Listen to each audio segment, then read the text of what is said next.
Yung timbang nila ay tama lang sa kanilang edad. Nasa 1 kilo na po yung iba dito. Yung iba 800 grams, 900, 700, yan. Meron pong naiiwan 600 sa 20 days.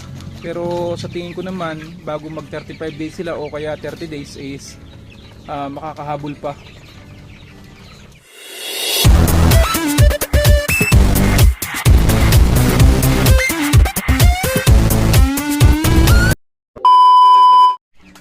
Ayan, hello po mga farmers, welcome po sa ating channel. For today's video is pasisilip ko po sa inyo yung aking mga alagang chicken broiler. Mga ka-farmers, ito po ay nasa 20 days na ngayon. Tamang-tama lang naman yung kanilang timbang, tumitimbang po sila ng 1.1, 1.2. Meron pong naiiwan na 900, 800 grams, 600 grams. Meron pong naiiwan.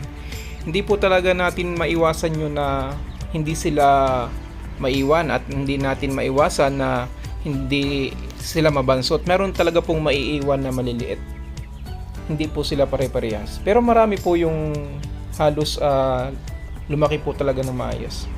Ayan, at malapit na rin po ang harvest nito. 15 days or 10 days before ay maha-harvest na po itong ating mga manok. At hopefully sana at lumaki pa sila kahit mga 2 kilos man lang or kahit 1.8 pataas, pwede na po nating i-dispose itong ating mga manok.